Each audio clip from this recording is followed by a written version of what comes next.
Ferdi Sambo akui hasil uji poligraf deteksi keterangannya tak jujur, tapi Ferdi Sambo mengungkap hasil uji poligraf atau tes kejujuran soal keterlibatan dirinya dalam penembakan Nofriansyah Yosua Huta Barat atau Brigadir J. Sambo mengakui bahwa berdasar hasil uji poligraf itu, pengakuannya yang menyebut tak ikut menembak Yosua di rumah dinasnya di Kompleks Polri Duren 3, Jakarta Selatan, Jumat tanggal 8 Juli tahun 2022 terdeteksi tidak jujur. Ini diungkap Sambo saat hadir sebagai saksi dalam sidang pembunuhan berencana Brigadir Yosua dengan terdakwa Richard Eliezer, Ricky Rizal, dan Kuat Ma'ruf di Pengadilan Negeri Jakarta Selatan PN Jaksel, Rabu tanggal 7 Desember tahun 2022. Mulanya, Jaksa Penuntut Umum (JPU) bertanya apakah Sambo pernah menjalani tes kejujuran atau uji poligraf. Pernah nggak saudara diperiksa dengan alat poligraf, kata jaksa dalam persidangan. Pernah, jawab Sambo. Pertanyaan apa yang diajukan kepada saudara pada waktu itu? Atau saya bacakan ya. Di dalam pertanyaan di poligraf saudara ditanyakan apakah saudara melakukan penembakan terhadap Yosua. Jawaban saudara apa? Tanya jaksa lagi. Tidak, jawab Sambo. Setelah itu, jaksa kembali bertanya apakah Sambo sudah mengetahui hasil uji poligraf terhadap dirinya. Sambo pun menjawab sudah. Apa hasil uji poligrafnya? Tanya jaksa. Tidak jujur, jawab Sambo. Sambo lantas melanjutkan pernyataannya. Dia bilang, hasil uji poligraf tidak bisa digunakan sebagai alat bukti dalam sidang.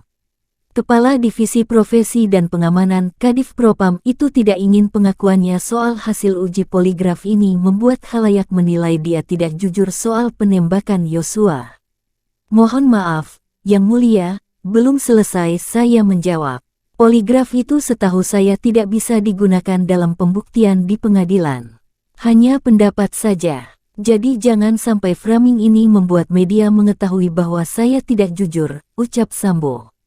Mendengar pernyataan itu, Ketua Majelis Hakim PN Jaksel Wahyu Imam Santoso menyebutkan, perihal kejujuran Sambo akan dinilai oleh hakim. Nanti biar majelis yang menilai, masalah kejujuran saudara majelis hakim yang menilai, kata Hakim Wahyu. Dalam persidangan yang sama, Sambo bersikukuh mengatakan dirinya tak ikut menembak Yosua. Dia menyebut, Yosua hanya ditembak oleh Richard Eliezer atau Baradae. Mantan Jenderal Bintang 2 Polri tersebut juga mengeklaim dirinya tak memerintahkan Richard untuk menembak Yosua. Saat itu, klaim Sambo, dia menginstruksikan Richard untuk menghajar Yosua. Namun, yang terjadi Richard malah melepaskan peluru. Hajar, cat, kamu hajar, cat. Kemudian ditembaklah Yosua sambil maju sampai roboh. Yang Mulia, aku Sambo. Itu kejadiannya cepat sekali, tidak sampai sekian detik. Saya kaget kemudian saya sampaikan stop, berhenti, kata Sambo lagi. Adapun dalam kasus ini, 5 orang didakwa terlibat kasus pembunuhan berencana Brigadir Yosua. Kelimanya yakni Ferdi Sambo, istri Sambo, Putri Chandrawati, ajudan Sambo, Richard Eliezer atau Baradae dan Ricky Rizal atau Bribka RR, dan Art Sambo, Kuat Ma'ruf. Berdasarkan dakwaan jaksa penuntut umum, pembunuhan itu dilatar belakangi oleh pernyataan Putri yang mengaku dilecehkan oleh Yosua di rumah Sambo di Magelang, Jawa Tengah, Kamis tanggal 7 Juli tahun 2022.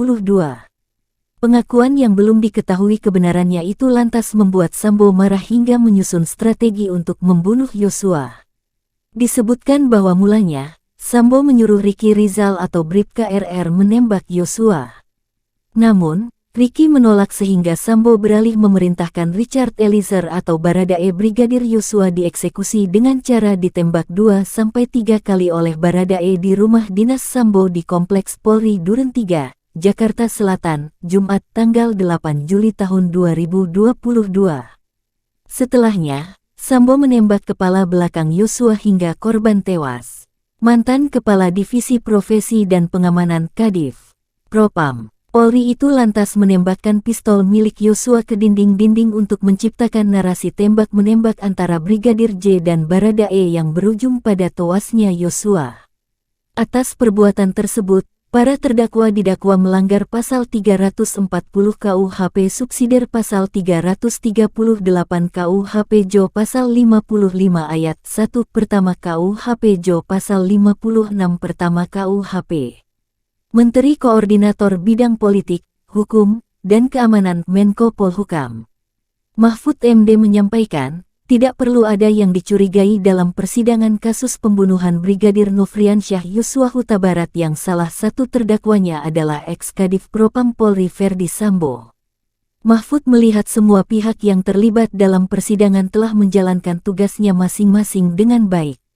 Sidang kasus Sambo menurut saya berjalan dengan baik, sehingga mari kita ikuti. Hakimnya bagus, pengacaranya baik, pengacara Sambo maupun pengacara Eliezer dan yang lainnya itu juga bagus, jaksanya sangat bagus, sehingga menurut saya tidak ada yang perlu dicurigai dari kasus ini, kata Mahfud dalam konferensi pers catatan akhir tahun Menko Polhukam di Jakarta, Kamis tanggal 15 Desember tahun 2022. Diakui Mahfud, rangkaian sidang kasus Brigadir Yosua memang telah menguras emosi masyarakat. Ada masyarakat yang gemar mengikuti proses sidang dan menunggunya hingga tuntas, tetapi ada juga yang merasa proses sidang bertele-tele karena menilai Sambo sudah semestinya dihukum. Ada yang sampai menangis, sudah jelas-jelas begitu kok tidak langsung dihukum saja sekarang. Padahal hukum tidak begitu, ada proses-proses mulai dari pembuktian, penuntutan, pembelaan, hingga akhirnya putusan, ujarnya.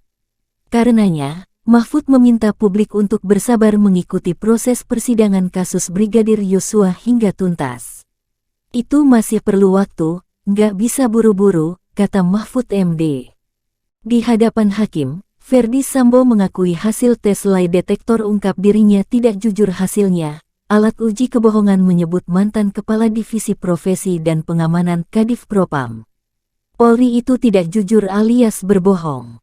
Hasil pemeriksaan lie detektor itu diungkapkan sendiri oleh Sambo saat dirinya bersaksi untuk terdakwa Richard Eliezer alias Baradae, Ricky Rizal, dan Kuat Ma'ruf dalam sidang lanjutan hasil pemeriksaan poligraf atau lie detektor terhadap Sambo itu sama dengan hasil pemeriksaan terhadap Kuat Ma'ruf. Kuat mengatakan hasil tes menunjukkan adanya indikasi kebohongan. Namun Kuat beralasan lie detektor hanya sebuah robot yang tidak jelas tingkat akurasinya. Khusus untuk Verdi Sambo juga turut dijerat dalam kasus perintangan penyidikan atau obstruction of justice bersama Hendra Kurniawan, Agus Nurpatria, Cak Putranto, Irfan Widianto, Arif Rahman Arifin, dan Baikuni Wibowo. Para terdakwa disebut merusak atau menghilangkan barang bukti termasuk rekaman CCTV Komplek Polri, Duren 3.